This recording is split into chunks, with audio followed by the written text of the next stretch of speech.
hay allí parte de los adelantos para el programa de hoy. Lo primero es, por supuesto, agradecer que estén allí, agradecer que estén viendo este Pauta Libre, agradecer que estén con nosotros. Juntos vamos a emprender horas de conversación, de análisis, y para ello me acompañan esta noche, como otras noches, Mirna Schindler. ¿Qué tal? Bienvenida. ¿Qué tal, Mirna. Paula? Yasna Levin, muy buenas noches. Buenas noches, Paula. Y a la distancia, cumpliendo su cuarentena, Alejandra Matos. Muy buenas noches, Alejandra. Buenas noches, a la distancia pero más cerca. A la distancia, pero un poquitito más cerca. Alejandra está siguiendo, por supuesto, las cuarentenas que son necesarias para quienes llegan desde fuera del país y que tardaron bastante tiempo en instalarse en Chile, entre otras cosas generando esta sospecha de que tenemos nuevas variantes circulando en el país y que son variantes más contagiosas que podrían explicar este aumento de contagios. Así que cuarentenas que son difíciles, Alejandra, que sabemos que para todos son complicadas familiarmente, son necesarias, así que te damos el abrazo a la distancia. Vamos contigo, Gracias. Alejandra. Sí, con, no me puedo quejar de las cuarentenas. Así es. Partamos con estos anuncios, esta preocupación que se genera inicialmente respecto a la idea de que la vacuna no es efectiva, una cuestión que luego se rectifica porque sabemos que vacunar es el camino. La vacuna es la manera de controlar los contagios, pero hay más que eso.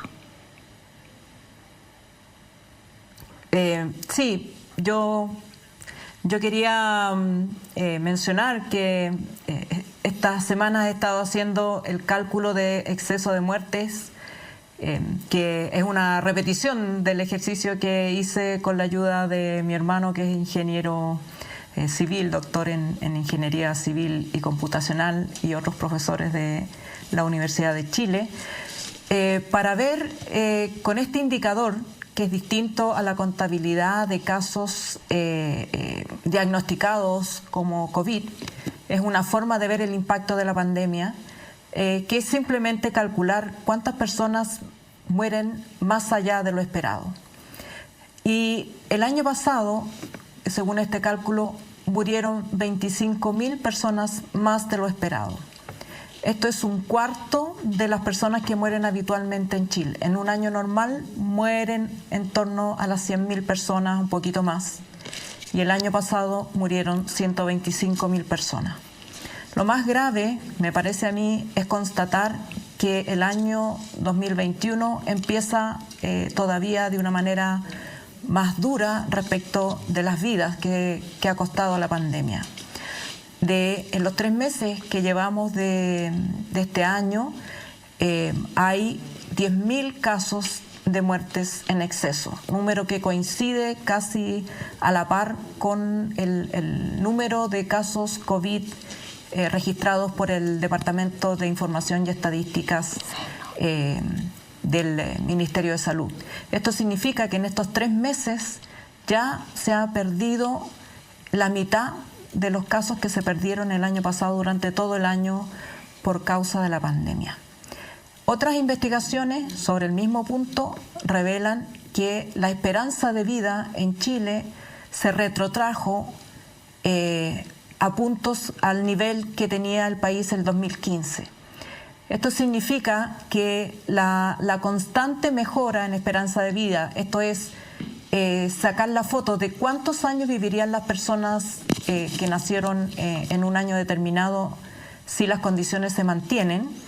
Este indicador en Chile ha ido constantemente mejorando. Bueno, el año pasado se retrotrajo 1 año y medio para los hombres y 1 año completo para las mujeres. Esto tiene enormes implicancias desde el punto de vista de la salud pública, porque este tipo de contracciones en la esperanza de vida no se veían, por ejemplo, en el mundo, en Europa, desde la Segunda Guerra Mundial. Y todavía hay países que han perdido más años de esperanza de vida o más tiempo de esperanza de vida que el ocurrido en ese suceso. ¿Qué significa para Chile? ¿Cuánto tiempo se va a tardar en recuperar esos indicadores que nos enorgullecían por tener una esperanza de vida más alta que otros países de Latinoamérica? No se sabe, porque depende de las consecuencias de largo aliento del COVID. Como sabemos, no solamente la pandemia causa muerte por el virus, sino que también hay muertes que se producen por pobreza y otras muertes que se producen por enfermedades que no se han tratado debidamente, dado que los hospitales están colapsados con el COVID. Así que, yendo a tu tema, ¿no? Es importante vacunarse, es importante que todas las personas se vacunen, pero también es importante que las autoridades tomen las medidas que corresponde para que las medidas de protección y de prevención del contagio sean lo más efectivas posible. Muchísimas gracias, Ale, porque son nuevos datos devastadores respecto a la cantidad de vidas que va tomando el COVID en Chile, precisamente en un año en el que se esperaba, o de alguna manera se instaló la ilusión de que las vacunas nos protegerían, de que enfrentaríamos quizás una segunda ola un poco más suave. No ha sido así. Las muertes por exceso son aún mayores que el 2020, apunta la investigación. Y además, Alejandra, yo creo que cuando tú apuntas a la esperanza de vida, significa que no solo nos está robando vidas en el presente, nos está arrebatando vidas en el presente, sino que también se está llevando una parte de nuestro futuro. Y yo creo que eso solo subraya el drama del COVID y del mal manejo, porque recordemos que si bien todos los países enfrentan dificultades, hay países que han logrado contener muchísimo la cantidad de muerte, la cantidad de dolor, la cantidad de secuelas que va dejando el COVID-19. Me gustaría pasar al comentario de quería agregar además, solamente un dato que también es súper importante, es que estos son los promedios nacionales, ¿no? Pero los promedios esconden tremendas desigualdades. El exceso de fallecidos para comunas como Cerro Navia es sobre el 300%, en Vitacura es 19%. En Iquique y en Punta Arenas el exceso de muertes es de 80%. Entonces, no golpea a todas las comunas por igual y no golpea a todos los sectores socioeconómicos por igual. Y ahí, lamentablemente, los sectores más vulnerables son los que están siendo más afectados por la pandemia, como era además predecible. Claro, no se trata de solamente el lugar, no es un tema geográfico, tiene que ver con los ingresos que hay en cada una de esas comunas. Mirna. Sí, quiero tocar justamente un puntito solamente de lo que dijo Alejandra para relevar por qué fue y por qué ha sido para algunos países que hoy día están viviendo una situación compleja con esta segunda ola como es Uruguay, pero por qué fue tan importante tratar bien la primera ola.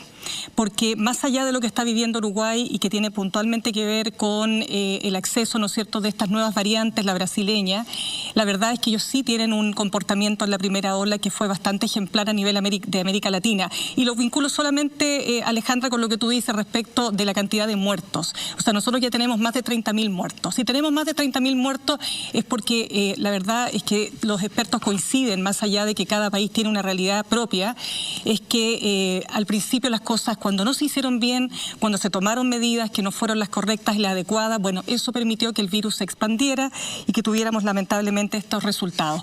Yo quisiera avanzar a propósito de qué hacemos para quedarnos en casa, pues si lo que nos está pidiendo el ministro a gritos, ¿no es cierto?, es que tenemos que respetar las medidas y respetar la cuarentena, y sabemos que en un país como Chile eso es muy difícil por la dificultad que tenemos a nivel laboral, porque tenemos una gran informalidad y porque tenemos además una clase media que de acuerdo a lo que señala el último informe del Banco Mundial, se ha visto tremendamente golpeada.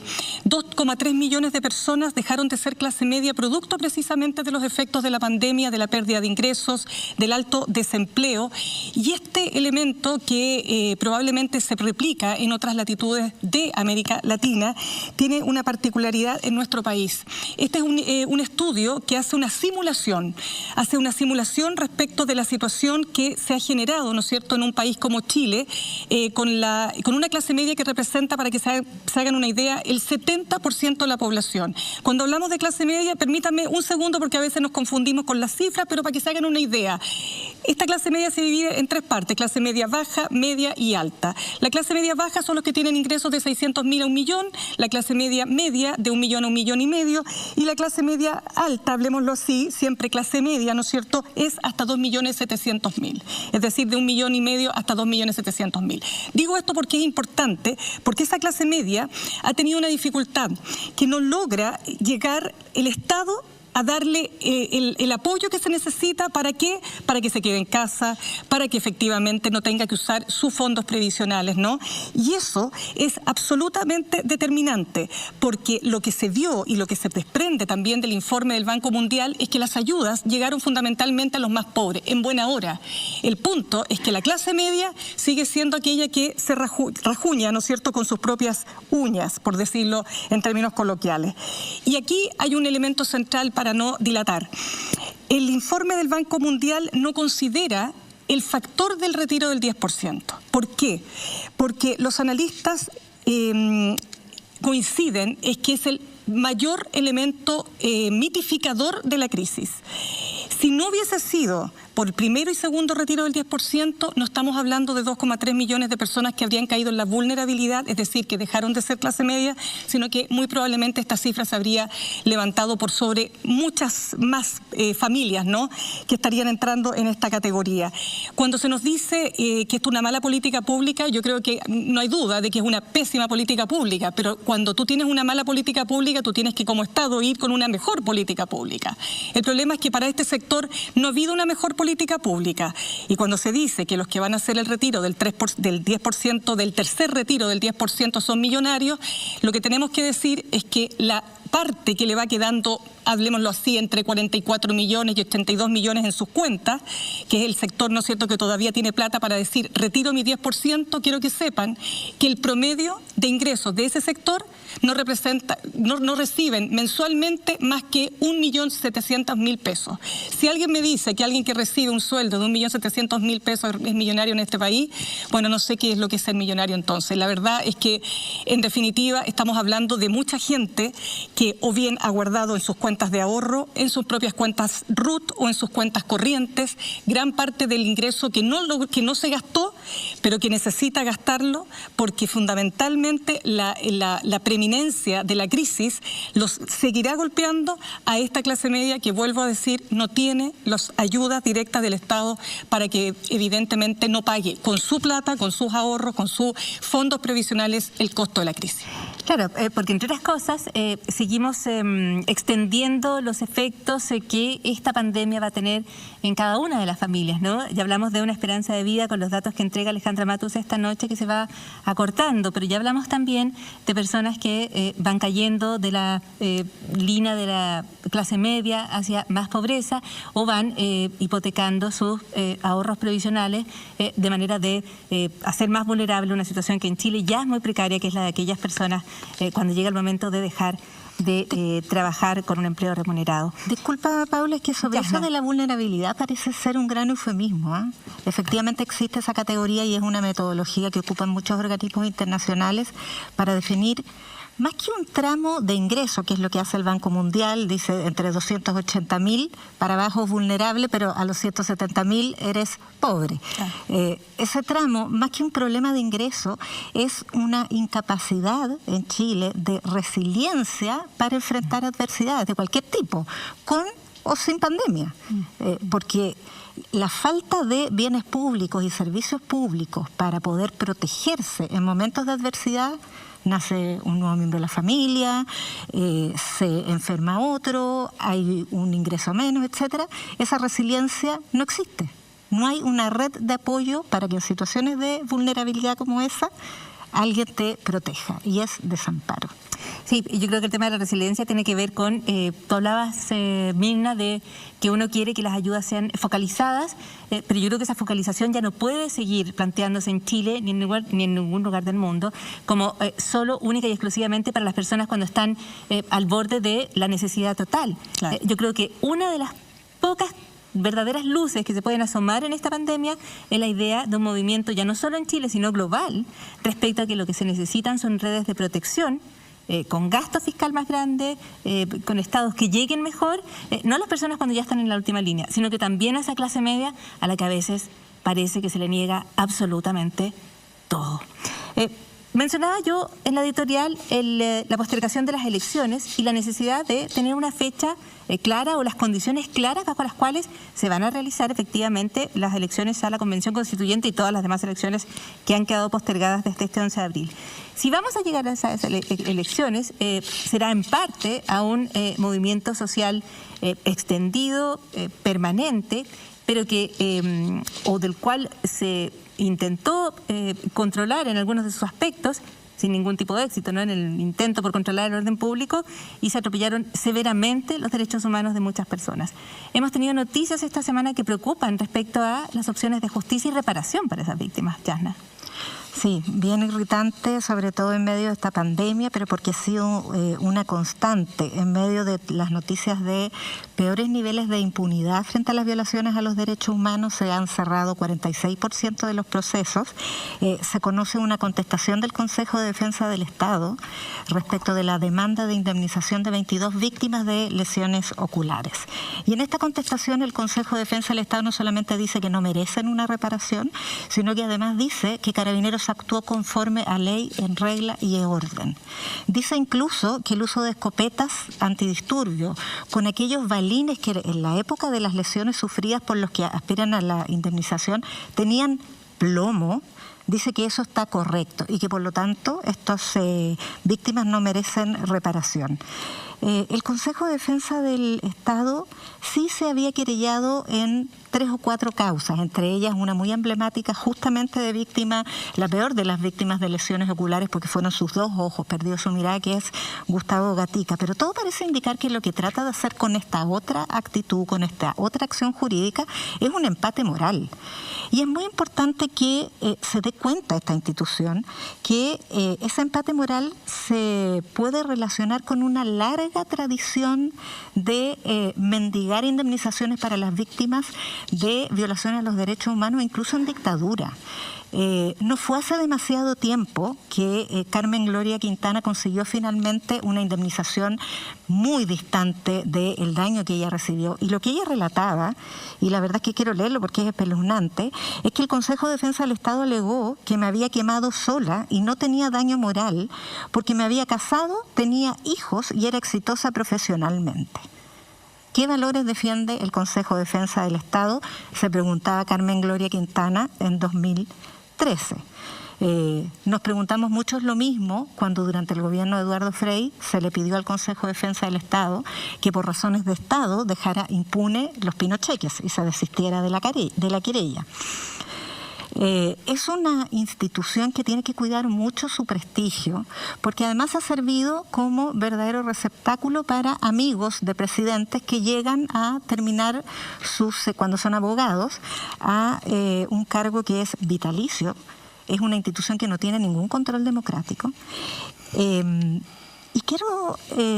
esto, por favor, fíjense mucho, porque el Consejo de Defensa del Estado, mientras se estaba redactando este escrito para denegar el derecho a indemnización de víctimas de graves violaciones a los derechos humanos, estaba transando en un proceso indemnizatorio para evitar el juicio indemnizatorio con un cartel de laboratorios que defraudó durante 14 años al Estado de Chile, subiendo los precios en las licitaciones para los medicamentos que adquiere la Cenabás. La Corte Suprema sancionó a estos laboratorios, Fresenius Kabi Chile y su filial Sanderson, con el pago de una multa de $15 millones, porque ese es el castigo que merecía el grado de la colusión que perpetraron en contra de no solo los intereses del Estado, sino que para elevar medicamentos que van en apoyo de las familias más pobres que se atienden en los hospitales y servicios públicos.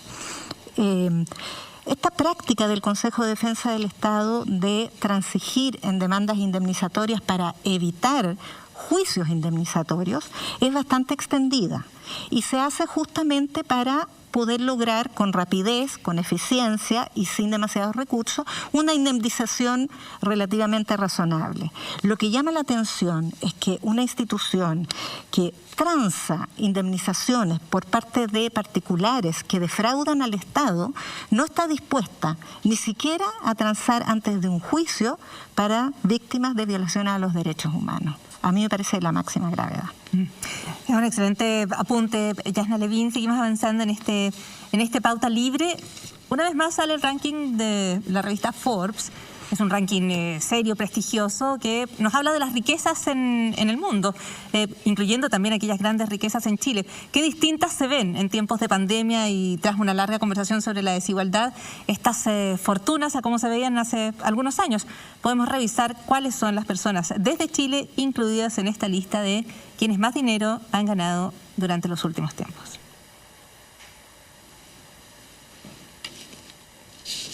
Tenemos parte del material para observar cuáles han sido aquellas fortunas que más han crecido. La persona que más ha ganado, los saltos más grandes, son Iris Fontbona y la familia Luksic, con más de 23.300 millones de dólares, un salto desde los 12.500 millones con los que aparecían en la edición anterior.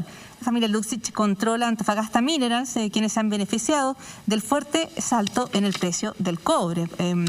Además, con Quiñenco participan en empresas como Banco de Chile, CCU, Enex, Hapag-Lloyd, Compañía Sudamericana de Vapores, entre otras firmas. Ojo que en el aumento del precio del cobre, cuando se van a subir los impuestos, rápidamente se dice, no sabemos cuánto se va a extender este ciclo, pero en lo puntual generan estas aumentos de riqueza. Y el royalty genera escandalera. Segundo, aparece Julio Ponce de Lerú con un registro de 4.100 millones de dólares frente a los 1.700 que mostraba el año 2019. Su principal activo es su participación en Soquimich, SQM, una de las acciones de mejor rendimiento en la bolsa ante el buen panorama del litio. Otro punto ahí respecto al litio, que es una riqueza que tiene que ver con aquello que posee el país, ¿no es cierto? Tercero, Horst Polman y familia con 3.300 millones de dólares, con un salto de 300 millones. Cencosud es una de sus principales firmas. Cuarto, el presidente Sebastián Piñera y su familia con 2.900 millones de dólares, fortuna que se incrementó en 2.600 del año anterior. El fideicomiso ciego que tiene el presidente por ley aumentó en un 2,3%. La lista la completa en el quinto lugar Roberto Angelini, 2.000 millones de dólares, 1.300 más que el año 2019. Luego Álvaro Sayé, 1.800 millones de dólares, un aumento también importantísimo. Le sigue Patricia Angelini, 1.600 millones de dólares. Y por último Luis Enrique Yarur con 1.300 millones de dólares. Se fue el único que perdió en comparación al año anterior. Sé que ellos se pueden llamar pérdidas, digamos, son riquezas que se dejan de percibir en fortunas muy, muy abultadas. Partimos con algunos comentarios de Alejandra Matus para este enriquecimiento que calcula la revista Forbes. Bueno, yo quiero decir que en esta lista de Forbes hay millonarios y millonarios. Y yo creo que en Chile debemos poner atención qué tipo de millonarios son los nuestros. Nuestros millonarios no han inventado la cura del cáncer, no han inventado algún ingenio tecnológico como Tesla que justifique su fortuna. En general, nuestros millonarios se enriquecen en esos territorios donde falta democracia, donde no hemos podido las grandes mayorías tomar decisiones. Por ejemplo, Luksic, que es dueño de como veíamos, decían ustedes, cobre y Banco de Chile. El cobre, que fue nacionalizado en Chile en la década de los 70 de manera unánime, ha pasado a manos privadas en un 60% por la vía de las concesiones. Y ¿qué hacen las empresas que explotan este cobre? Se lo llevan como roca suelta, las transnacionales, no lo procesan en Chile, no dan mucho trabajo y causan un enorme impacto ambiental. ¿Por qué lo pueden hacer? Porque las autoridades, nuestras autoridades políticas, así se lo han permitido. Hay un estudio de la CEPAL que dice que en 5 años, en un periodo que se estudió, estas empresas del cobre dejaron de rentar, de entregarle al Estado de Chile si se hubieran mantenido, por ejemplo, normas parecidas a las que enfrentan en otros países, 114.000 millones de dólares. Plata que hubiera alcanzado para toda la educación gratuita, para mejorar las pensiones, para mejorar la salud y para muchas cosas, sin necesidad de endeudar al Estado.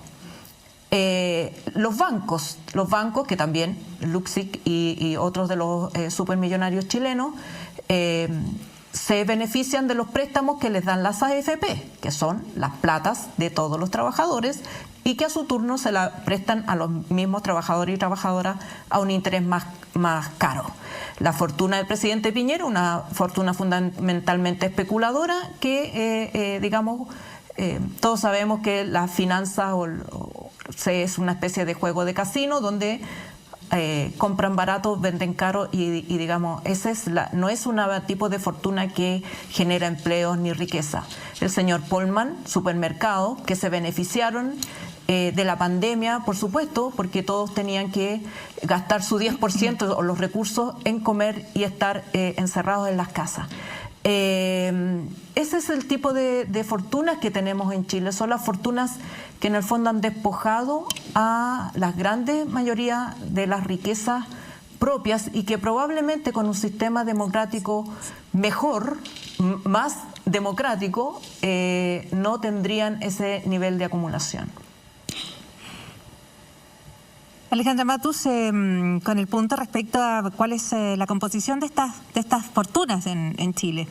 Yo creo que aquí hay además una conversación urgente en Chile respecto a los impuestos. Yo quiero recordar que cuando el presidente Sebastián Piñera realiza su campaña, parte de su campaña tiene que ver inicialmente, y quizás se olvida después del estallido, con lo que se llamaba modernizar o corregir la reforma tributaria, básicamente de manera de disminuir la carga tributaria, si es que esta había subido levemente para aquellas mayores fortunas. Reintegración, ¿te acuerdas? Reintegración tributaria. Reintegración, como olvidar.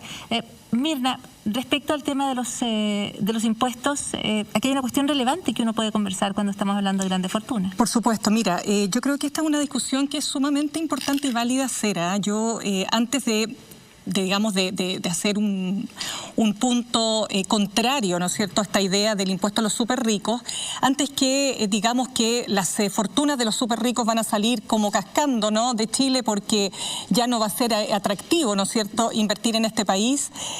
Recordemos que el Fondo Monetario Internacional nos propuso hace unos días, no sé si esto va más o menos de la mano con el Banco Mundial en cuanto a propuestas o informes, este impuesto solidario temporal a los más ricos a nivel global. ¿A nivel global para qué? Para que no pase esto. Me voy de este país porque ya como me están cobrando tanto. Pero este impuesto a los más ricos es súper importante dejar claro que es un impuesto al patrimonio. No es a la renta, porque eso ya se paga. Es el impuesto a la acumulación de riqueza.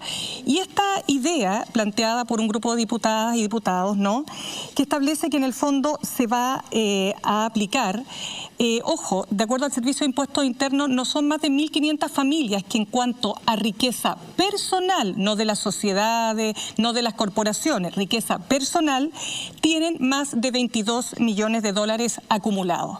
De ahí para arriba. Eso traería un beneficio por una sola vez, entre paréntesis, porque esto no es que se va a poner de manera permanente, entre 3.500 y 5.000 millones de dólares para el fisco.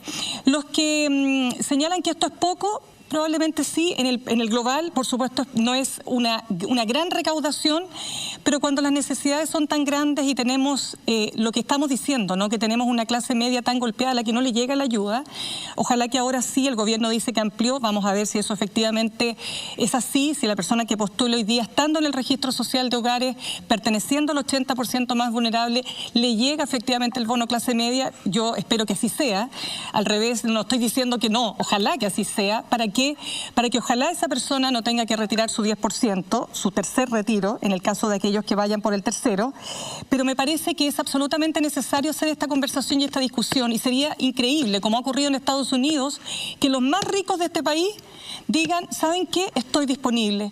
para aportar solidariamente a la crisis pagada fundamentalmente por los que menos tienen. Disculpa, Mirna, de hecho, el año pasado los 83 millonarios por la humanidad, ese es el nombre que le dieron a su colectivo, pidieron un aumento al impuesto a los superricos. En Estados Unidos lo propio hicieron los 200 millonarios patriotas. En el mundo, solamente esta semana, el Fondo Monetario Internacional planteó un impuesto solidario a la riqueza. La secretaria del Tesoro planteó un impuesto global a las transnacionales para evitar las evasiones de los paraísos fiscales. O sea, esta discusión que se está dando en el mundo, de esta discusión, Chile está completamente ausente. Y estamos mirando para otro lado. Los organismos financieros internacionales están planteando expansiones fiscales para la reactivación. Se está empezando a repetir una suerte de consenso neo-keynesiano, tal como para la reconstrucción en la Segunda Guerra Mundial se establece un consenso keynesiano para construir estados de bienestar y para poder recuperar las economías con fuerte expansión fiscal en obras públicas y empleo. Luego eso se revierte en la década de los 80 con lo que se llamaba también, recogiendo la palabra del consenso, el consenso de Washington, de la mano de Reagan y de Thatcher, que impulsaron estas reformas neoliberales a partir de exigencias por parte de los organismos financieros internacionales con sede en Washington de recortes fiscales, de privatizaciones, de desregulaciones. Y ahora se está volviendo a plantear un nuevo paradigma. Y en eso es importante destacar cuán lejos está Chile del debate. Fíjense que respecto del gasto, no en reconstrucción, no en reactivación, en apoyo a las familias para enfrentar los embates de esta pandemia, los países más ricos han gastado alrededor de un 12% de sus PIB, de acuerdo a las cifras que me entregaba los países emergentes han gastado alrededor de un 10% de su PIB. Los países con más dificultades, de menores ingresos, han gastado un 5,5% del PIB.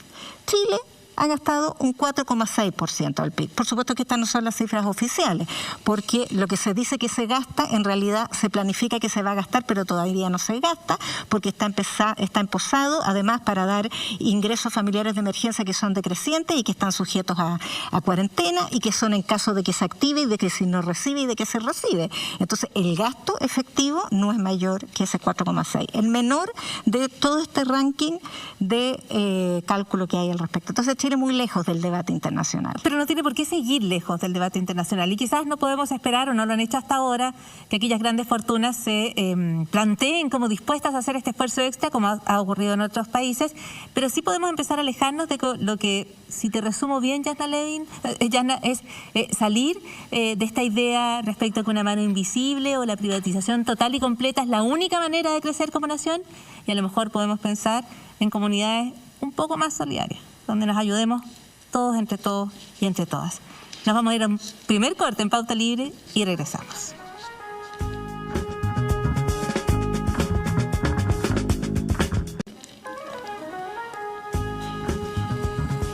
Continuamos en Pauta Libre, seguimos analizando las noticias en una situación cargada de temas que nos desafían, temas que nos preocupan, temas que meritan una mirada aguda, la mirada que intentamos aportar, o desde la que intentamos aportar aquí las mujeres de Pauta Libre.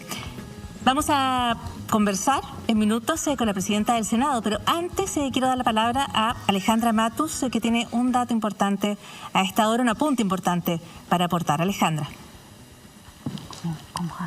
Sí, quería contar que en relación a las declaraciones que hice hace 2 domingos sobre la posibilidad de que en el atentado contra Iván Núñez y el camarógrafo Esteban Velázquez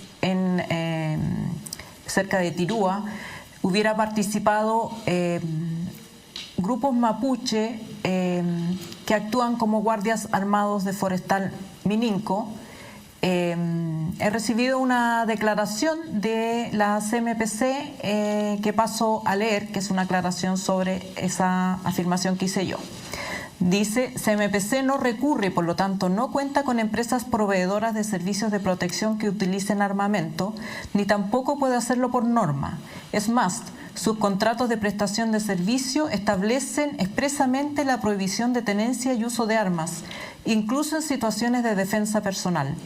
Lo anterior incluye a trabajadores que hayan sido contratados por estas empresas de servicios de protección para todo tipo de funciones, incluidas las de chofer, como es el caso de algunos miembros de comunidades.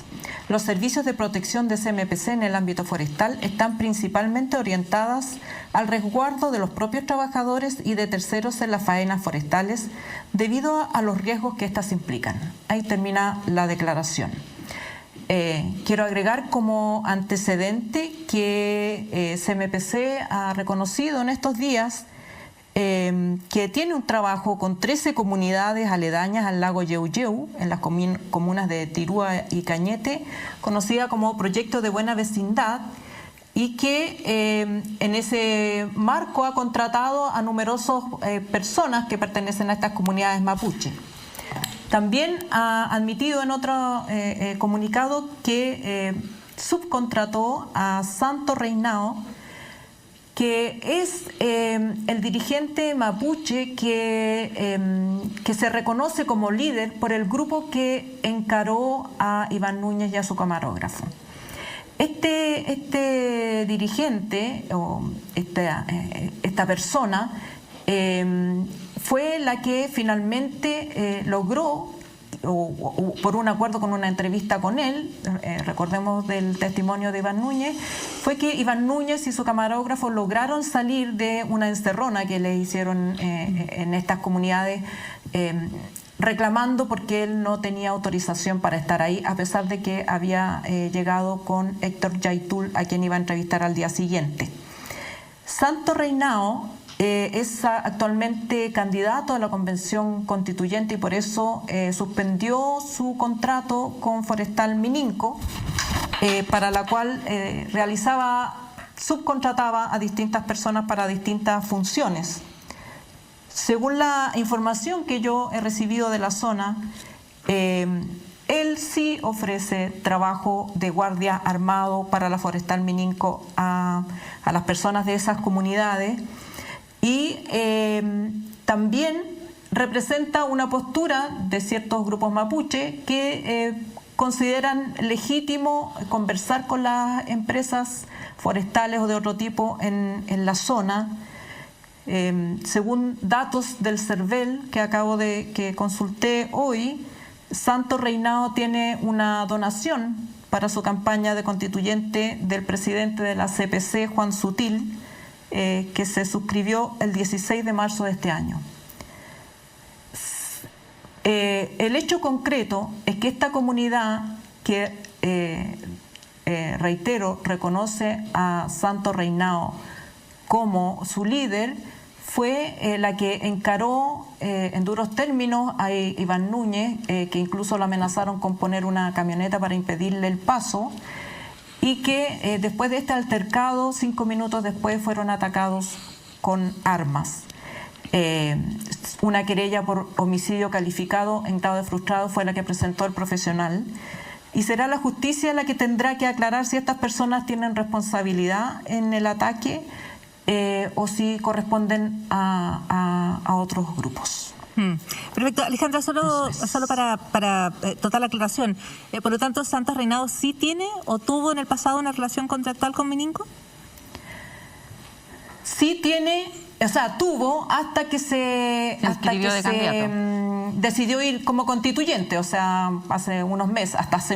Hace muy poco. Tuvo una relación contractual hasta hace muy poco, y personas de esa comunidad, de los que, digamos, encararon a Iván Núñez, siguen prestando servicios para la forestal en su condición de choferes, según informa la empresa.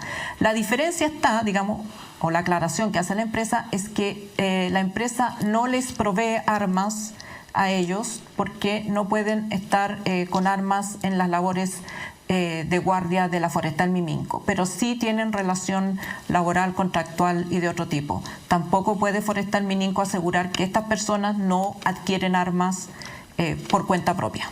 Perfecto. Muchísimas gracias, Alejandra Matus. Antecedentes importantísimos para otra de las conversaciones claves para el país. Vamos a presentar a nuestra siguiente entrevistada de la siguiente forma.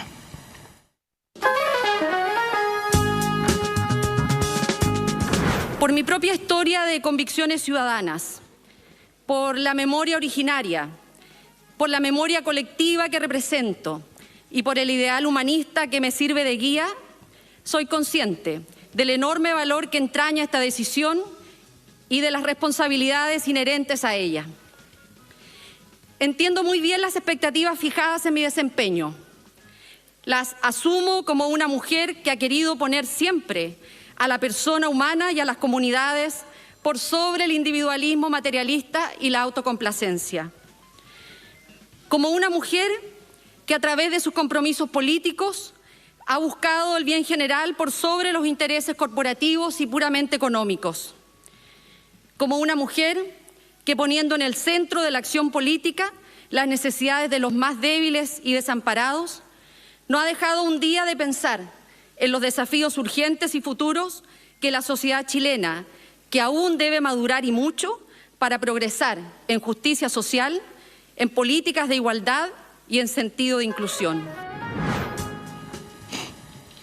Hay parte del discurso de la presidenta del Senado, Jasna Proboste, que nos acompaña esta noche en Pauta Libre. Muy buenas noches, senadora. Muchísimas gracias por estar. Muy buenas noches, Paula. Buenas noches, Mirna. ¿Qué tal? Buenas noches, Jasna, con Alejandra y a la distancia. Quiero aprovechar de valorar que la senadora lleva puesta una mascarilla, cuestión que es esencial para protegernos, para cuidarnos del coronavirus. Nosotros llevamos estos protectores faciales, hemos dicho y hemos reiterado que aquí existen condiciones extremas, precauciones extremas que se han tomado para protegernos durante este programa, pero estas mascarillas no se pueden utilizar en ninguna otra circunstancia y no protegen de los contagios en condiciones normales, así que el llamado es ocupar una mascarilla como lo que ocupa la senadora. Habiendo dicho eso, senadora, quisiera partir precisamente por el tema de la pandemia. Estamos después de llegar a cifras que se consideraban o adelantaban un escenario catastrófico, que eran más de 9.000 contagios y que a los que ya hemos llegado, y una ocupación de camas UCI que sobrepasa el 96%, con equipos que no solo están exhaustos, sino que además están viviendo la angustia moral de tener que entregar un tratamiento para casos graves que además afectan a personas cada vez más jóvenes, personas que quizás pensaron que lo peor ya había ocurrido. ¿Dónde quisiera poner usted el foco respecto a lo que Chile está o puede hacer mejor o está haciendo mal derechamente para controlar esta pandemia en esta ola, en este instante? Yo creo que una de las principales dificultades que tenemos es que el gobierno no logra aprender de sus errores, pero tampoco logra aprender de sus aciertos. Porque cuando uno ve y uno le pregunta a la comunidad qué es lo que ha hecho bien este gobierno en esta pandemia, es innegable que el plan de vacunación ha sido una política exitosa. Y uno dice, ¿qué tiene esa política que no le permite al gobierno entender qué elementos están presentes para hacerlo bien? Y la política de vacunación tiene dos elementos que en nuestra opinión son importantes de resaltar. Uno, que se hace con los gobiernos locales, con las comunas, con la atención primaria, es decir, en el ámbito local, pero además se hace universal. A usted no le preguntan cuánto ingreso tiene, dónde vive, usted va y se vacuna. Eso es la lógica del sistema de bienestar, eso es la lógica de un sistema de protección en tiempos de pandemia. Entonces, a mí me parece, además desde mi rol de profesora, que uno siempre le tiene que decir las cosas que se hacen bien y las cosas que se hacen mal.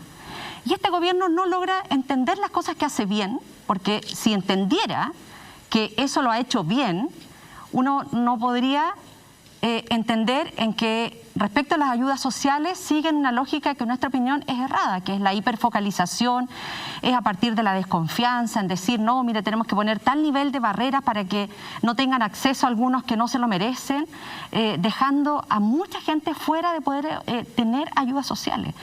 Y hay algo que ustedes estaban planteando en la primera parte del programa, que tuve la posibilidad de escucharlos, que tiene que ver con algo que para nosotros también es muy importante y lo planteamos inclusive en nuestro discurso al asumir, que es cómo nuestro país logra recuperar la paz social que ha perdido.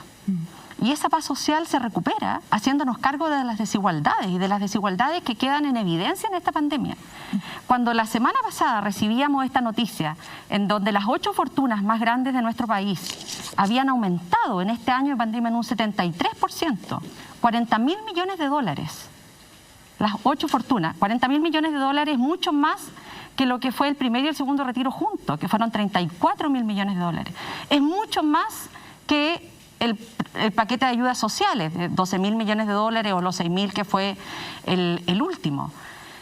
Y esto contrasta además el mismo día con la información de el propio Instituto Nacional de Estadística, en donde 2,3 millones de chilenos habían caído de ser clase media a sector vulnerable. Cuando uno mira esos datos, Paula, cuando uno mira los datos de desempleo, los datos de crecimiento, los datos de pobreza, esto es lo más parecido a lo que Chile vivió en la década de los 80. Y uno dice, en esos momentos, el país, el Estado, fue al rescate de los bancos. Y hoy día uno dice, ¿por qué los bancos no van al rescate también de la pequeña empresa, de la familia? Hace 2 semanas el presidente dijo, mire, vamos a hablar con el Banco Estado para que puedan renegociar los créditos. Pero el Banco Estado es un banco. ¿Y qué pasa con los otros? ¿Qué pasa con los pequeños empresarios de Copiapó que tenían un crédito con otro banco? No tienen ninguna alternativa de resolverlo. Senadora, pero y eso creo que atenta contra la paz social que se está generando en nuestro país. Senadora, pero ahora usted es la presidenta del Senado y por lo tanto usted es la segunda autoridad del país. Cuando usted asumió el 17 de marzo, usted dijo que va a respetar y se comprometía a respetar la Constitución de manera inclaudicable. Su antecesora dijo que estaba dispuesta, Adriana Muñoz, a saltarse la Constitución por una demanda urgente como había sido, por ejemplo, la extensión del postnatal de emergencia. Si se presenta una situación parecida, después vamos a hablar del 10%, pero respecto de una situación parecida a esa, ¿qué va a hacer? Bueno, lo que yo he señalado, yo voy a respetar la Constitución que está actualmente vigente. Yo espero en que podamos tener nuestras elecciones en el mes de mayo y que tengamos una convención constituyente que cambie sustantivamente esta Constitución. Pero de hacer esfuerzos a través del diálogo, como lo hicimos el día 29 de marzo. El ingreso familiar de emergencia era un ingreso que llegaba al 60% de la familia. Y cuando tuvimos esta reunión, que fue una mezcla de reunión protocolar, porque la teníamos organizada a los pocos días de haber asumido, que es la reunión que hacen habitualmente todas las mesas con el presidente de la República, nosotros ya habíamos tenido un encuentro previo con la oposición más amplia, desde Izquierda Libertaria hasta la Democracia Cristiana, pasando por movimientos que no tienen necesariamente representación en el Congreso. Y ahí dijimos, hay un solo propósito, y es cómo nosotros somos capaces de colocar nuestro acento en proteger a la familia. Y eso fue parte de la conversación que tuvimos y que finalmente se logró cambiar la ley de pasar del 60% de techo que tenía el ingreso familiar de emergencia al 80%. O sea, lo que usted me está diciendo en el fondo que si se hace una buena negociación, evidentemente se puede... Yo creo en el diálogo. Claro, pero aquí quiero entrar porque el 10%, el retiro del 10% de los fondos previsionales, sin duda que es una medida, digamos, que concita una gran adhesión ciudadana, ¿no? Pero los opositores dicen que los senadores y diputadas que están disponibles para este retiro se están saltando la Constitución vía disposiciones transitorias. ¿En qué quedamos entonces? Porque usted es partidaria, ¿no?, del retiro del 10%. Yo he apoyado, Mirna, los 2 primeros retiros y he dicho con la misma claridad en que yo personalmente no soy partidaria de que la gente en situaciones de crisis tenga que echar mano a sus ahorros individuales, pero claramente las ayudas sociales que se han dado en esta pandemia han sido tan mezquinas, han dejado fuera a los sectores medios, que no ha quedado otra alternativa que estos 2 retiros. El tercer retiro está aún en la Cámara de Diputados, hay 6 iniciativas que se están fusionando y yo lo que sé es que ya los diputados están haciendo esfuerzos para que efectivamente sea una iniciativa que pueda superar todos los exámenes de admisibilidad y por lo tanto cuando llegue al Senado revisaremos particularmente todos los aspectos que tienen que ver con constitucionalidad. Pero se critica al Parlamento de actuar de facto, de tomar atribuciones que no le corresponden, como esta misma, que es una atribución propia del presidente de la República, en el caso puntual del retiro de los fondos de pensiones. ¿Usted siente que usted también contribuye a ese parlamentarismo de facto? ¿Usted considera que hay un parlamentarismo de facto que tiene una particularidad para quienes lo critican puntualmente, el populismo? No, mire, cuando nosotros propusimos 6 propuestas legislativas, salieron de inmediato parlamentarios y gente del oficialismo a decir que estábamos superando nuestras atribuciones y que estas eran atribuciones del presidente de la República. Y uno lo que dice es que antes de opinar hay que informarse, porque varias de estas iniciativas ya están en el Parlamento, las que nosotros habíamos propuesto. Y los primeros retiros, salvo el segundo, donde el el gobierno fue al Tribunal Constitucional. Tribunal Constitucional, Mirna, que además votó en un empate y que dirimió la presidenta del Tribunal Constitucional, ex jefa asesora del gobierno del presidente Piñera, para que pongamos las cosas en su justa dimensión. Y el gobierno presentó su propio proyecto de retiro. Y el gobierno presentó su propio proyecto de retiro, en donde uno de los temas que nosotros además poníamos especial hincapié en que esto no podía ser un elemento que excluyera a las personas de futuras ayudas sociales. Entonces, claro, en esta lógica siempre del gobierno de presentar sus proyectos con letra chica, de insistir en generar ayudas mezquinas para los ciudadanos, yo en eso también quiero ser muy clara. El primer proyecto que se aprobó era un proyecto que cumplía el examen de admisibilidad de constitucionalidad.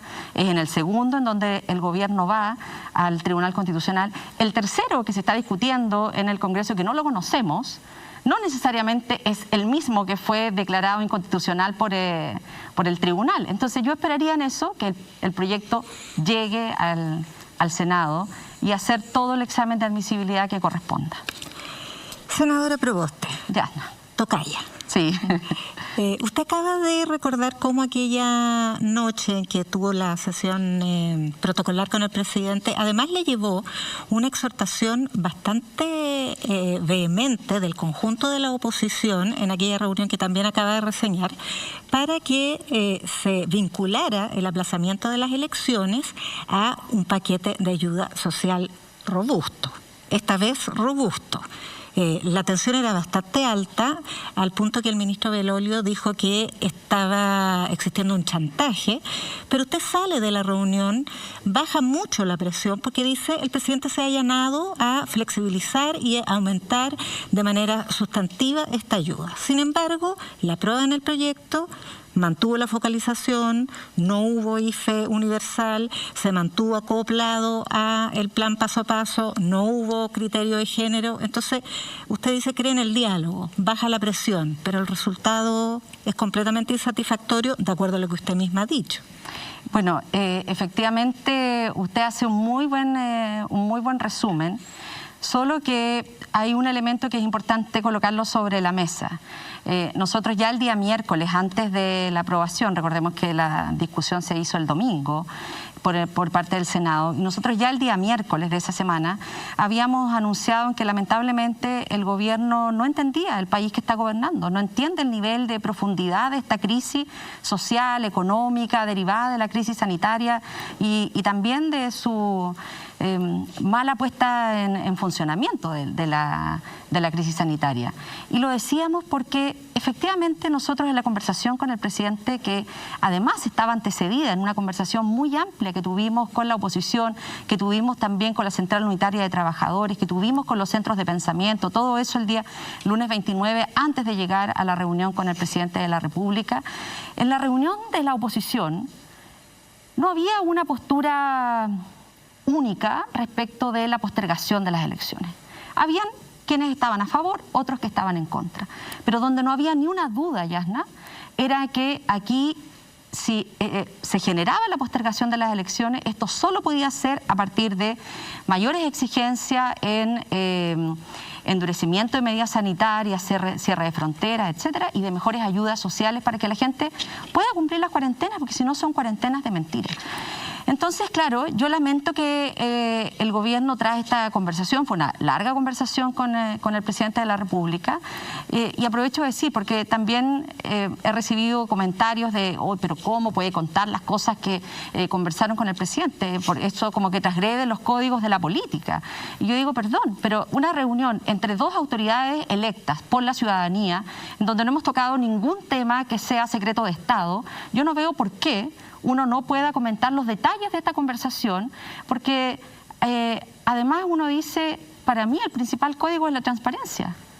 Y cuando nosotros nos sentamos y le dijimos al presidente, mire, nuestra propuesta es renta básica universal, transitoria, que llegue al 80% de las familias, pero que llegue rápido, veloz, que no tenga que hacerse estos procesos de postulación, lo que él me dijo es, me dice, mire, pero estamos muy cerca.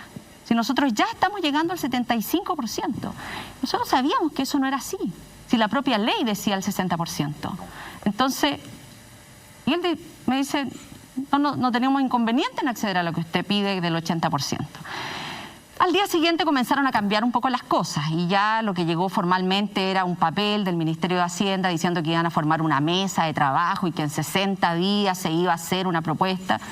Y también, pero lo concreto es que lo aprobaron. Sí, y ya lo han aprobado dos paquetes. Lo aprobamos y hay elementos que son distintos, Yasna.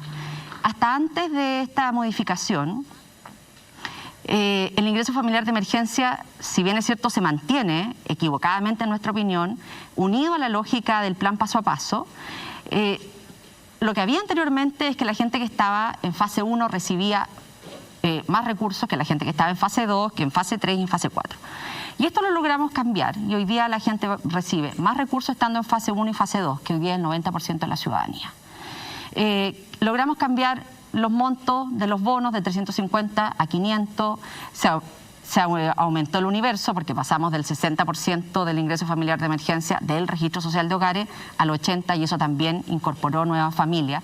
Pero a pesar de esas mejoras, nosotros creemos que eso todavía es insuficiente, pero además no logramos que el gobierno salga de esta lógica, que en nuestra opinión es una lógica equivocada. Pero aprueban los proyectos. Claro, por supuesto, porque la pregunta, Yasna, es a partir de lo que a uno no le entregan, de decir, mire, nosotros queremos que esto sea sin postulación, ¿vamos a negar un beneficio?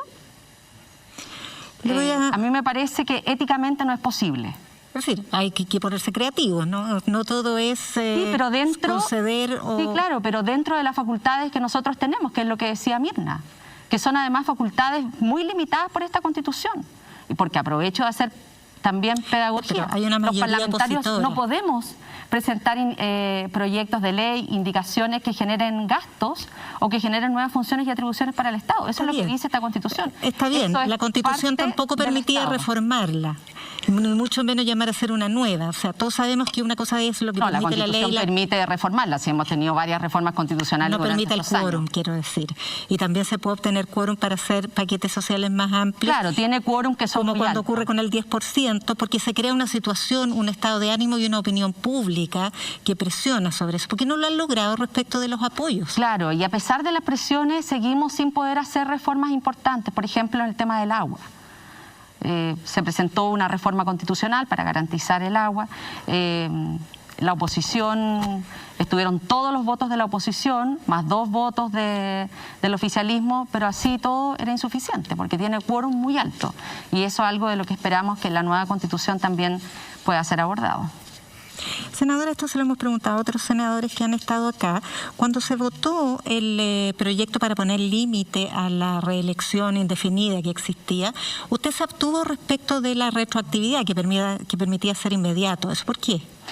Porque precisamente lo que nosotros decíamos que esto era parte de la discusión de la nueva Convención Constitucional. Esto forma parte de los desafíos y del modelo en que nosotros queremos mirar la sociedad.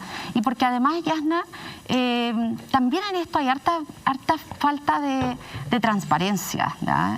Y de hecho hay una frase que yo la dije públicamente en la sala ese día que se estaba discutiendo particularmente en esa votación, y es que todos quienes estábamos ahí participando de ese debate deberíamos hacer un compromiso público de no volver a reelegirnos, porque si no, tiene que ver con que muchos de quienes votaban en ese momento... Pero no entiendo por qué entonces se abstuvo. Porque lo que yo expliqué es que eso debía ser parte de la Convención Constitucional, y lo dije así de claro. Nosotros tenemos un itinerario significaba que se podían volver a reelegir ahora en noviembre, por ejemplo. ¿Significaba que sí se podían volver a reelegir? No, porque no era esa la discusión. Sí, era que se hiciera retroactivo para que operara de inmediato. Habían varias votaciones, Yana. La votación en general era de la idea de poder tener efectivamente la retroactividad era para... Yo voté a favor, y particularmente en el tema de la retroactividad dijimos, mire, nosotros creemos que esto debe ser parte del itinerario constituyente, porque además muchos de quienes impulsaban esta discusión, yo en esto no tenía ningún conflicto de interés, porque este es mi primer periodo que soy electa, pero sí habían parlamentarios que estaban en la sala, que estaban impulsando el debate, que tenían conflicto de interés, porque era una forma también de sacarse a la competencia que la tenían encima. Entonces yo creo que eso también es algo que la comunidad tiene que ponderar. Senadora, quiero insistir en el punto de por qué es tan difícil para el Congreso y particularmente usted como presidenta del Senado forzar al gobierno a hacer lo que está pidiendo la gran mayoría de la población. Cuando se habla del IFE, el 60%, 80%, recordemos que es un 60% o un 80% de otro porcentaje. Del registro social de hogares. Claro, del registro social de hogares, que es la hiperfocalización, porque todos sabemos que para estar en el registro también hay que cumplir ciertas características y por lo tanto no es como se da la impresión de que estamos hablando del 80% de la población. Sí, pero hoy día tenemos 14 millones y medio de personas en el registro social de hogares. También, para decirlo, digamos. En la magnitud de la crisis, lo quiero decir, porque cuando partimos el año 2020, probablemente la cantidad de personas ¿cuántas personas accedieron al IFE? Me parece que no accedieron 14 millones, sino la gente no hubiera demandado tanto el 10%. Bueno, por eso tiene entonces, el tema es por qué no es posible, pero la pregunta va más allá de la medida puntual. ¿Por qué no es posible que el Congreso establezca condiciones claras al gobierno de esto se soluciona con un ingreso universal de emergencia que llegue al 90% de la población sin focalización por un periodo determinado? ¿Por qué no es posible doblarle la mano al gobierno en esa materia? Un gobierno que está en el suelo de la popularidad. Bueno, yo creo, Alejandra, que tiene que ver con la falta de unidad de propósito que también hemos tenido. Y en esto, porque creo que uno siempre tiene que partir mirando cuáles son las responsabilidades más cercanas. Lo otro es que obviamente tenemos... ¿Podría especificar? ¿Hay parlamentarios que estaban senadores? ¿De qué partido, de qué sectores? No, pero mire, si esta discusión ha sido... ¿Quórum? Alejandra, mira, esta discusión ha sido muy larga. Esta es una discusión desde el comienzo de la crisis y tiene que ver con un modelo que está también en la cabeza a lo mejor de muchos.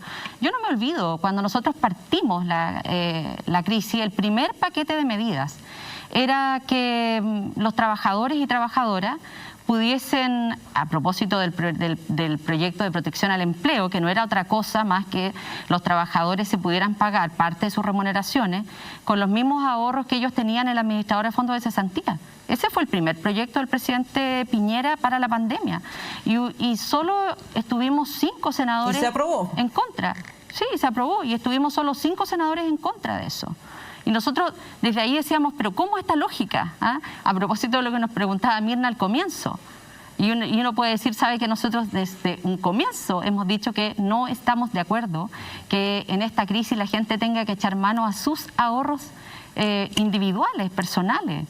Pero así Senadora, partió entonces el primer para entender el dilema es que no hay acuerdo entre los parlamentarios en lo que hay que hacer respecto a la pandemia, esta ayuda social universal. No, mire, yo diría que la oposición, desde la perspectiva más amplia, hoy día todos coincidimos en la iniciativa de renta básica universal y yo en eso me alegro muchísimo. Hoy día en la oposición hay claridad y nosotros lo que esperamos es que en el marco de las campañas también presidenciales esto se tome como un compromiso, porque Chile no es la primera emergencia que ha enfrentado ni la primera que va a enfrentar. Yo vivo en una región que tuvimos que enfrentar el año 2015, aluviones, el año 2017 y esta idea tiene que estar presente en cómo se resuelve. Pero el punto es que si no lo pueden hacer ahora en que la emergencia no puede ser más clara, ¿por qué se va a confiar en que se va a aprobar después en algún futuro? Digamos? Porque yo creo que en esto la oposición al menos tiene una lógica,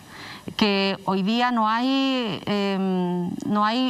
una mirada diferente, y es que nosotros tenemos que ser capaces de avanzar a una renta básica universal transitoria y una renta básica universal ojalá permanente, con posterioridad a propósito de las desigualdades, a propósito de la situación y de la pobreza que estamos viviendo en nuestro país, y eso tiene que responder con las políticas sociales. Y una forma de responder a esas políticas sociales es a través de iniciativas como una renta básica universal que garantice ingresos para la supervivencia y la vida en dignidad de las familias en nuestro país. Entonces, claro, yo creo que al comienzo costó, habían algunos que celebraban en marzo del año 2020, en abril del año 2021, estos paquetes de medidas, y claramente vemos que son insuficientes. Y nosotros hemos sido los primeros en decir... Senadora, ¿esto significa entonces que no hay posibilidad, por ejemplo, de detener la aprobación del TPP-11 o que este Congreso es incapaz de detener las políticas que impulsa este gobierno en cualquier circunstancia? Yo creo que la oposición tiene también una voluntad y un deseo de tener mayor unidad respecto de aquellos temas que son importantes y que le hacen sentido a la gran mayoría de los chilenos y chilenas. Hoy día esta es una crisis social y económica que traspasa las comunas, independiente de lo que yo comparto en que hoy día los promedios son engañosos y que esta pandemia no afecta de la misma forma a todos los sectores. Basta ver hace una semana y media, cuando uno miraba el mapa de la región metropolitana y veía todas las comunas de clase media y media baja en cuarentena, y los sectores más altos no estaban en cuarentena. Después de varios comentarios finalmente se extendió esta cuarentena, pero vemos que además la mortalidad es muy distinta en los sectores más populares que en los sectores más acomodados. Entonces yo creo que esto también es un proceso en los cuales la oposición ha ido demostrando en que a partir de la unidad de propósito, de identificar aquellos temas que representa el anhelo de las gran mayorías, tenemos un solo objetivo, que es unirnos para tener una postura única. Mire, TPP-11, a propósito de su consulta, no es un tema que ha estado puesto en tabla, no ha sido planteado por ninguno de los comités.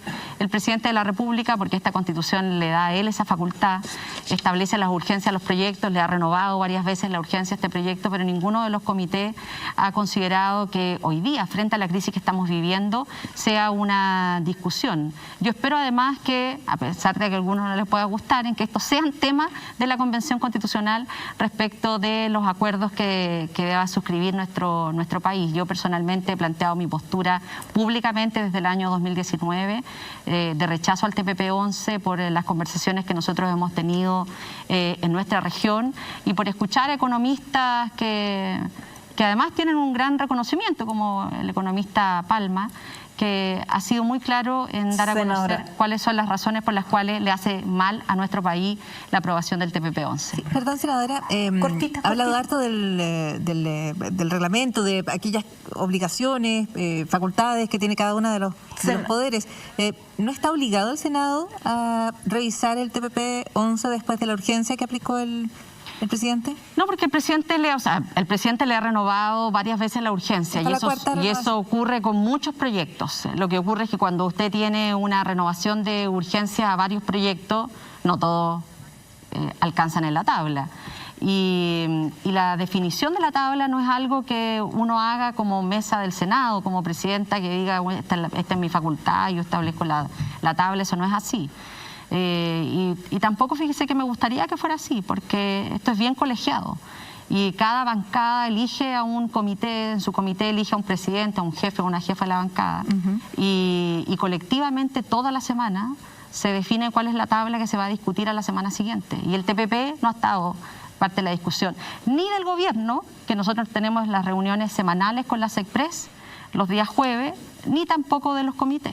O sea, aplica la urgencia, pero en la práctica no tiene el control de la Cuando de se la le acaba la urgencia, seguramente ellos van y la renuevan. Lo que nosotros hemos señalado públicamente, que esperamos que esta facultad del presidente de colocar urgencia la utilice para aquellas iniciativas que van en beneficio de las personas y que generen mayor unidad en nuestro país. Perfecto. Presidenta del Senado, muchísimas gracias por haber estado hoy muchas con gracias nosotros aquí en el Pauta Libre. Tenemos un libro para usted, un pequeño obsequio, es Psicoanálisis de un malestar, la dignidad del sujeto, es un libro de Mario Uribe de Descontexto Editor. Muchísimas gracias. Sí, va a tener tiempo para leer entre medio de todas las labores, pero queda el libro. Muchas gracias. Muchísimas gracias nuevamente. Despedimos a la presidenta del Senado y antes de la pausa queremos volver con Alejandra Matus para presentar algo especial. Sí, a solo días de que la justicia confirmara que el funcionario de Carabineros, Claudio Crespo, quien disparó a Gustavo Gatica en 2019, continuará en prisión preventiva, la productora PTF Media Chile, dirigida por el destacado cineasta Hernán Cafiero, anunció la presentación de su serie El Estallido. Y les queremos presentar el teaser de esta serie que se va a lanzar en redes sociales y prontamente. Para entender la historia de mi familia es preciso conocer la historia de Chile. Mis padres son de clase media baja, ambos profesores. Se conocieron en dictadura y formaron familia en medio del horror. Que estamos en una guerra, que no ha terminado la guerra. En 1987 nació mi hermana Carol y 2 años después nací yo. Ni yo ni mi hermana recordamos ese tiempo, pero siempre pudimos sentir el miedo de nuestros padres. 8 años después, inesperadamente llegó Gustavo, el último de los hermanos. Creció lleno de cariño. Sin embargo, en 2006 la tragedia apareció en mi familia. Carol, mi hermana, enfermó gravemente y 1 año después falleció. A contar de ese momento, asumí el rol de hermano mayor y nunca volví a separarme de Gustavo.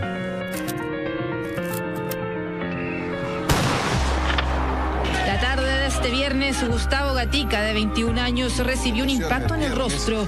El de Gustavo es el caso de trauma ocular más grave conocido desde que comenzó el estallido social.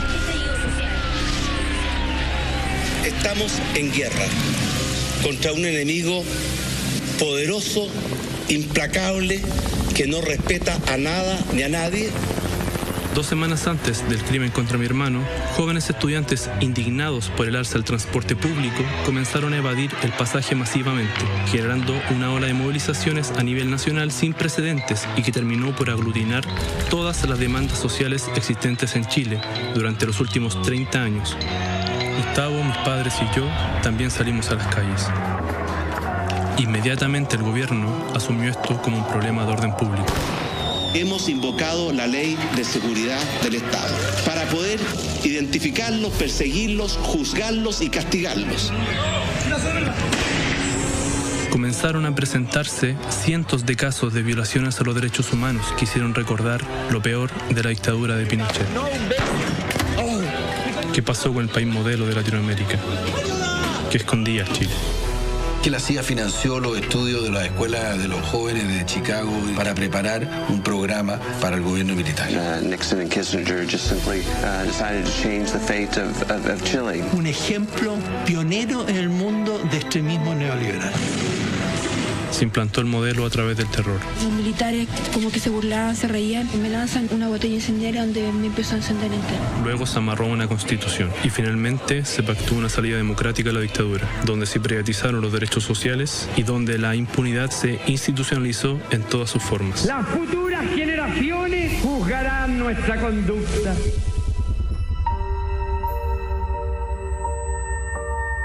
...280 personas que lamentablemente han perdido la visión, al menos en un ojo. Como saben, hay un joven que pudiera perder la visión en los dos. No hay otro evento similar desde que retornaron los gobiernos de la democracia que haya involucrado tantas situaciones de violaciones a los derechos humanos. Esta cifra es verdaderamente aberrante. Desde la antigüedad que la humanidad no veía un uso semejante de la ceguera como instrumento para callar a la ciudadanía. Y Carabineros respondió a una revuelta social y a un problema de orden público con una violencia que uno podría calificar como desproporcionada. Carabineros tuvo acciones destinadas a encubrir o a obstruir la investigación. El caso de Gustavo es un caso complejo de investigar, pero esta investigación probablemente habría tomado una semana o un mes si es que Carabineros hubiera decidido colaborar con la investigación. A nadie voy a dar de baja por procedimiento policial. A nadie. Aunque me obliguen, no lo voy a hacer. Le pregunté a Gustavo qué quería que transmitiera y lo primero que me dijo es: sigan luchando, por favor, no podemos permitir que todos estos sacrificios, toda la sangre que se ha derramado, queden en nada.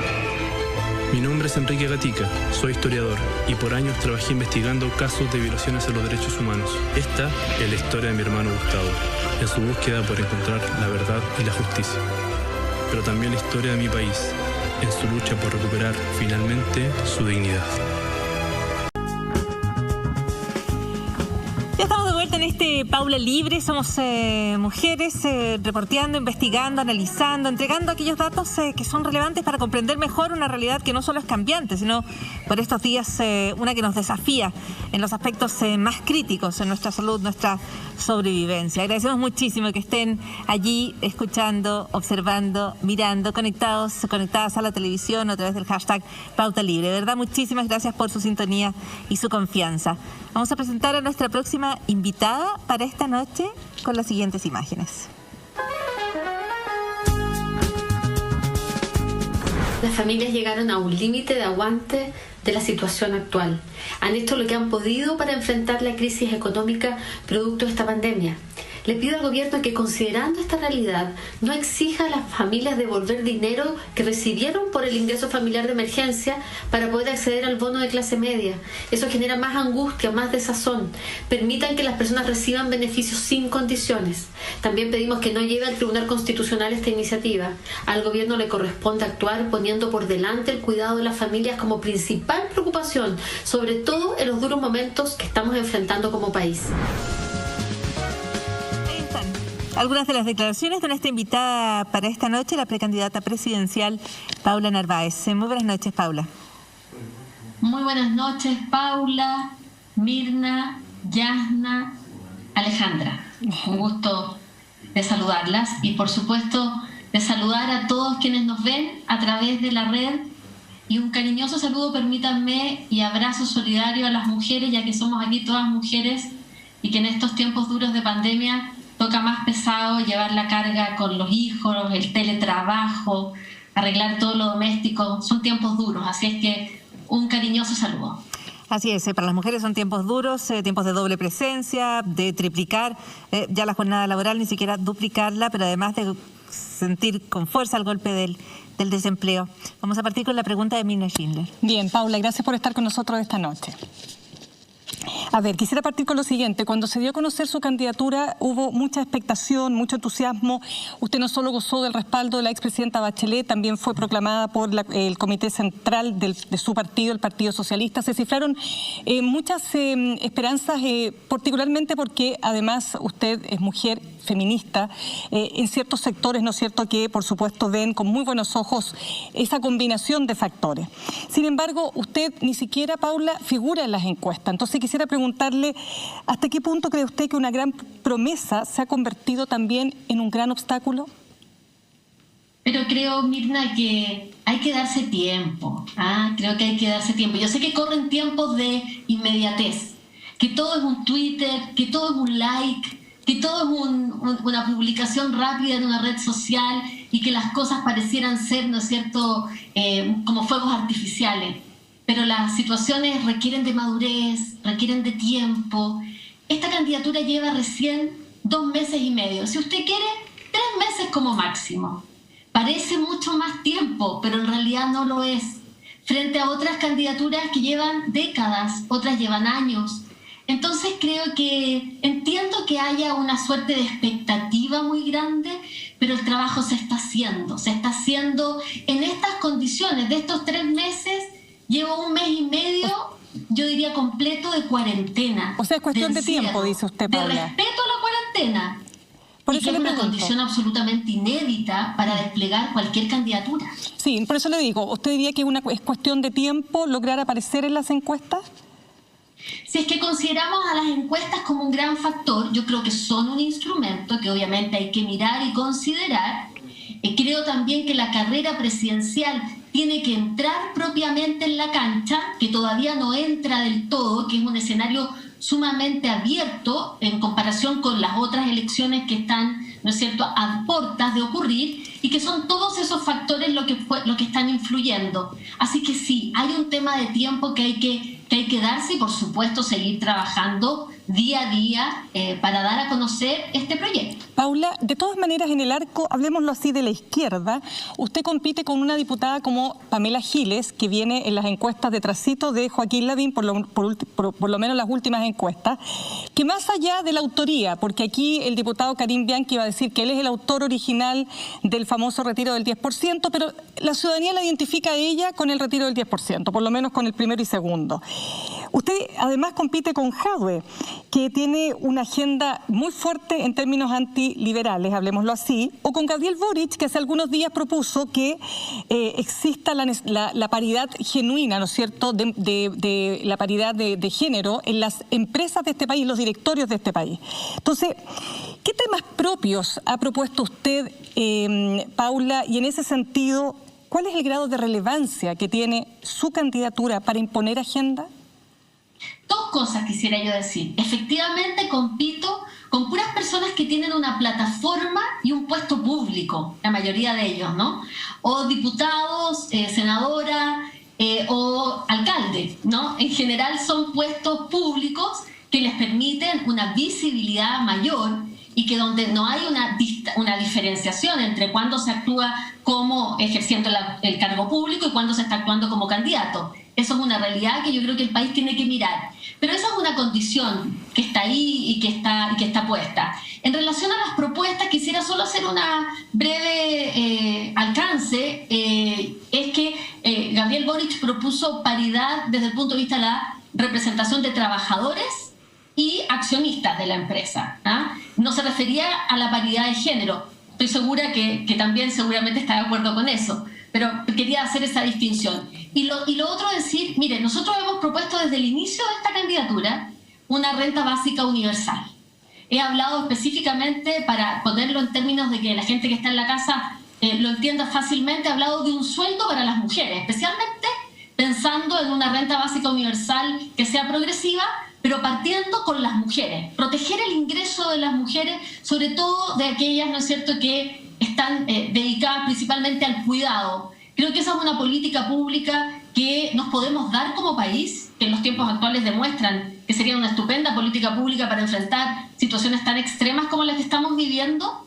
He planteado la necesidad de tener, para enfrentar la pandemia, he planteado la necesidad y la pospandemia de un plan de reconstrucción solidario y sustentable.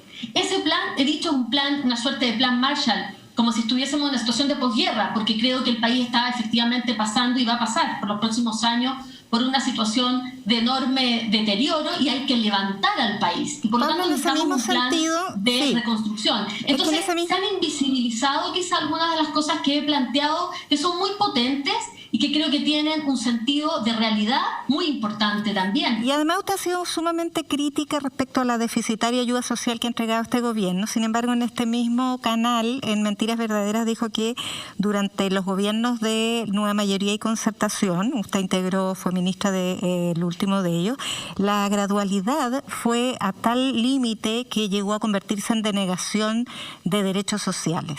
¿Quién es responsable de eso? Porque no me diga todos, tiene que haber algunos, si no, no es nadie. Mire, Yasna, yo soy de las que miro con ojo crítico el pasado, hipercrítico le diría yo. Es más, si usamos esa figura histórica que se usa o muy recurrente, que es hablar del vaso medio y vaso medio lleno, medio vacío, yo soy de las que miro el vaso medio vacío. Sí, la crítica está clarísima, pero ¿quién es responsable? Está clarísima la crítica. Muy poquito. La crítica está muy clara, pero ¿quién es responsable? Es la pregunta. Bueno, quienes toman decisiones durante todos esos años, porque también es una crítica un poquito general. Entonces, si usted me la hace más específica, yo me refiero a la crítica suya. Pero si la crítica es también general, la respuesta es general. Por supuesto que los tomadores de decisiones, tanto en el Ejecutivo como en el Parlamento, y la combinación de ambos poderes para poder sacar adelante las políticas públicas, tienen una responsabilidad. Las autoridades tienen una responsabilidad en esta excesiva gradualidad que hemos tenido durante estos años de democracia y que han denegado, ¿no es cierto?, justicia social de alguna forma, ¿no? Candidata Paula Narváez, usted carga desafortunadamente con algunos problemas que ha tenido el Partido Socialista, de los cuales se deshizo disciplinariamente. Me refiero a la participación del alcalde Miguel Ángel Aguilera en sus filas. Él fue expulsado, además renunció, sin embargo sigue su fantasma rondando. De hecho, 3.800 firmas de militantes socialistas fueron reclutadas en San Ramón y por lo tanto evidentemente por él y sus redes clientelares, y esas personas probablemente sigan militando en ese partido y eligiendo a sus autoridades. Por lo demás, los candidatos a concejales del Partido Socialista en San Ramón parecen estar apoyando a el candidato Aguilera, por lo menos así lo denunció Gustavo Toro, que es el candidato de Unidad Constituyente oficialmente. Entonces, ¿cuál es la situación, su diagnóstico respecto a cuán depurado ha estado el Partido Socialista de este arrastre? Primero yo quiero decir que rechazo absoluta y totalmente cualquier vinculación entre una actividad tremenda, ilícita como el narcotráfico, con la política. Y creo que tiene que haber ahí una línea absolutamente roja, una muralla que separe la política del narcotráfico o de cualquier actividad ilícita. Eso no puede ser. La persona, ¿no es cierto?, el señor Aguilera, ha sido expulsado del Partido Socialista y se tienen que hacer todos los esfuerzos. Pero los candidatos a concejales del Partido Socialista lo apoyan. Una separación absoluta. Perdone que siga hablando porque le escucho muy lejos. Le digo que ha sido expulsado, pero los candidatos a concejales del Partido Socialista lo apoyan a él para alcalde. Bueno, yo rechazo cualquier posibilidad de apoyo y de ligazón, y si eso es así hay que denunciarlo, y si se denuncia, el Partido Socialista tiene que tomar cartas en el asunto y por lo tanto, ¿no es cierto?, establecer ahí medidas de carácter disciplinario con la mayor fuerza, con la mayor decisión. O sea, a mí me parece absolutamente terrible, que destruye la democracia, que destruye la confianza en los partidos políticos, y me parece algo de lo cual hay que hacerse cargo de forma tajante, directa e inmediata. Pero esta denuncia se hizo hace varias semanas. Bueno, pero eso le corresponde al Partido Socialista, y tiene las instancias, y tiene los instrumentos, y tiene la forma para poder hacerlo. Por lo tanto, si hay denuncias de carácter formal, el Partido Socialista actuará en consecuencia. Nos vamos a una pequeña pausa. En este Pauta Libre vamos a seguir conversando con la candidata presidencial Paula Narváez. Seguimos con las preguntas de Alejandra Matus. Todavía tenemos más que hablar en este Pauta Libre esta noche. Una pequeña pausa para regresar.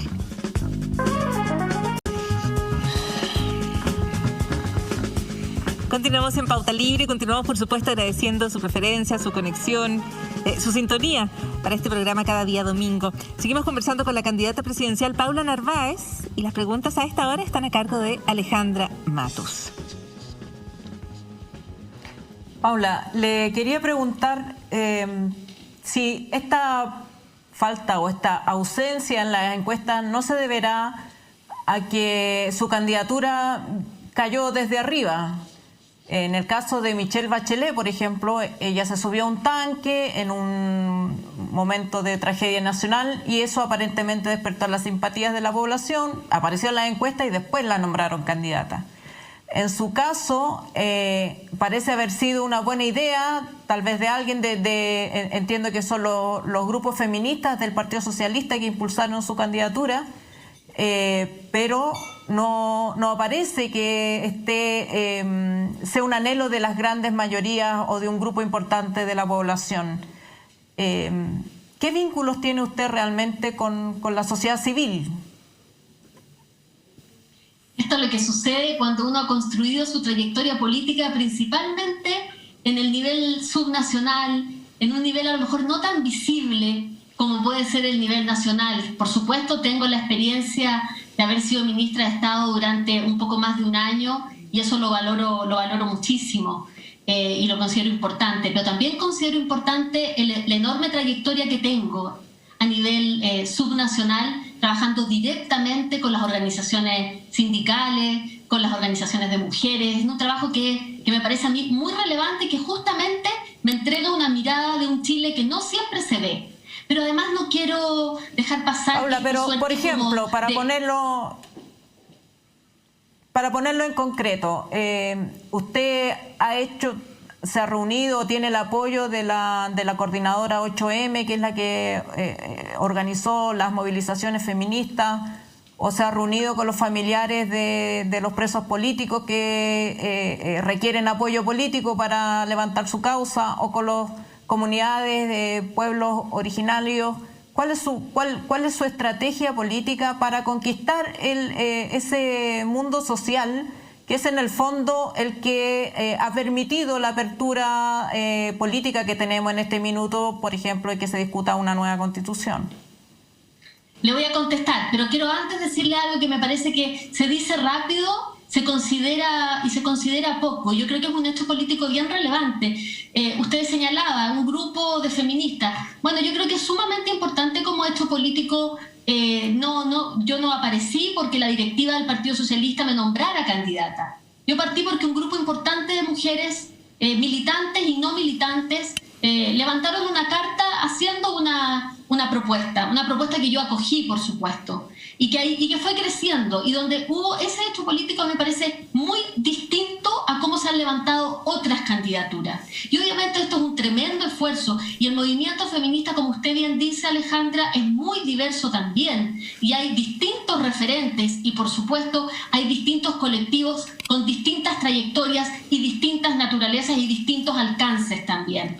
Este es un trabajo de 2 meses y medio. He ido reuniéndome con dirigentes sociales de las más diversas orígenes del país. Estoy haciendo encuentros semanales en cada región para elaborar un programa, hacer un programa participativo. Me he dado el tiempo de ir recorriendo, aunque sea virtualmente, Chile, con muchos grupos de mujeres, de trabajadoras, de trabajadores. Creo que es importante ese acervo cultural también y ese trabajo que es un trabajo de mucha dedicación, de mucha perseverancia y que creo que tiene un valor bien importante. Yo no lo subestimo para nada. Paula, ha habido en los últimos años varias candidaturas que hacen esta promesa: vamos a hacer un programa participativo, todos van a escribir el programa, pero el programa es un libro, un cuaderno, lo que sea, digamos, según su extensión, que después queda metido en un cajón porque la política, y usted lo sabe porque fue ministra, depende de las condicionantes del momento. Si usted llega a ser presidenta, va a ser presidenta con la Constitución del 80, porque va a estar todavía en vigencia mientras se redacta una nueva Constitución. ¿Por qué habría de creerle la gente que usted va a poder cumplir con esas promesas si va a estar, gobernando bajo las mismas leyes que han atrapado a todos los gobiernos que predecedieron a este? Yo creo primero que hay que hacerse cargo de esa sensación y de esa incredulidad, o en realidad más que sensación, esa objetiva incredulidad que hoy día existe como primera condición. Segundo, entiendo perfectamente que uno pudiera creer que es un programa más. Yo, a diferencia suya, creo que los programas son una guía bien importante para la implementación de un gobierno. Uno puede, por supuesto, lograr más o menos de un programa, pero el programa tiene que estar, tiene que existir. O sea, no me parece a mí que sea un documento que se guarde en un cajón. Es guía proyectos de ley, guía políticas públicas, de acuerdo a mi experiencia, claro, que es a la que usted alude. Así que creo perfectamente que es necesario. Pero por supuesto que hay vicisitudes, claro, y pero si uno mirara, que hacen que uno alcance más o menos. Tengo que hacerle esta pregunta que tiene que ver con ese tema precisamente.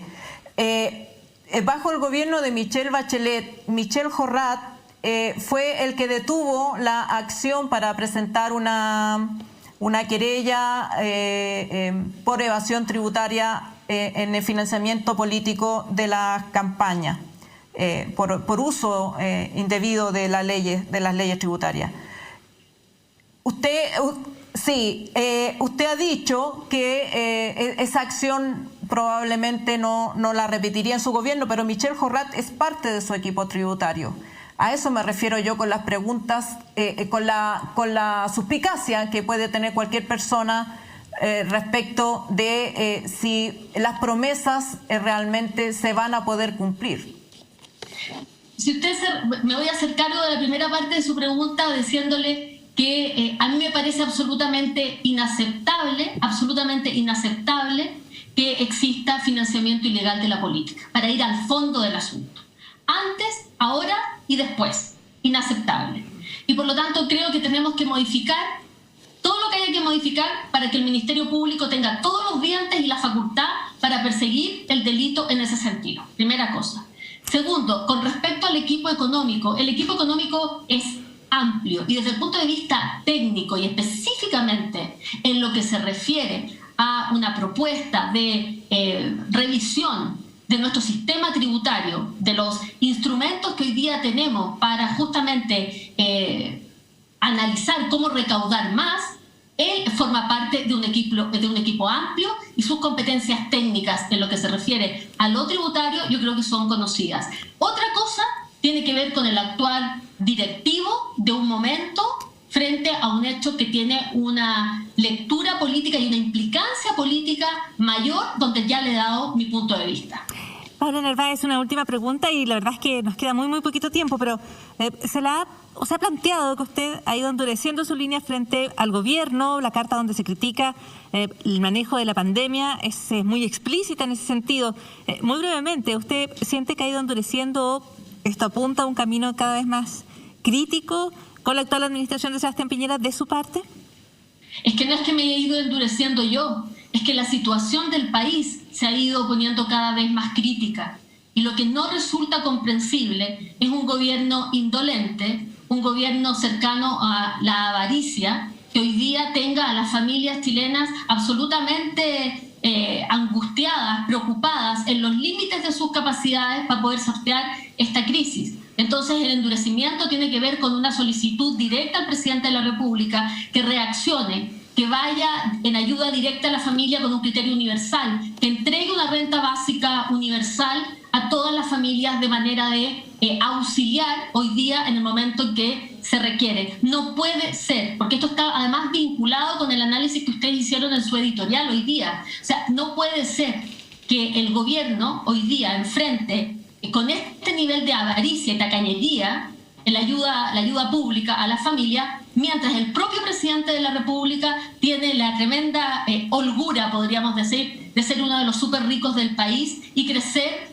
en una enorme cantidad su patrimonio, mientras las familias de Chile se empobrecen. El presidente Piñera tiene la oportunidad de, en vez de dejar un legado de dolor, un legado de sufrimiento en Chile, porque estaba muy preocupado de su legado, bueno, él debiera encabezar la lista de los súper ricos que patrocinan un proyecto que hace, ¿no es cierto?, que se cargue un impuesto a los súper ricos. En vez de llevarlo al Tribunal Constitucional, lo debería encabezar. Eso le digo al presidente Sebastián Piñera. Y si no va con la reforma, ¿no es cierto?, con la aprobación de una renta básica universal, que sepa que el tercer retiro va a ser el tercer retiro contra la avaricia del Estado, contra la avaricia del gobierno. Muchísimas gracias, Paula Narváez, por sus minutos, por el tiempo con Pauta Libre y su respuesta a nuestras preguntas. Muy buenas noches. Muy buenas noches, gracias a ustedes. Y aprovechamos de despedir rápidamente el programa, por supuesto, con agradecimiento para Mirna Schindler, para Yasna Levín, para Alejandra Matus. Yo soy Paula Molina y, por supuesto, a todo el equipo que está aquí con nosotros. Hemos hecho posible y hacen posible este Pauta Libre. Hasta el próximo domingo. Muchísimas gracias por su sintonía.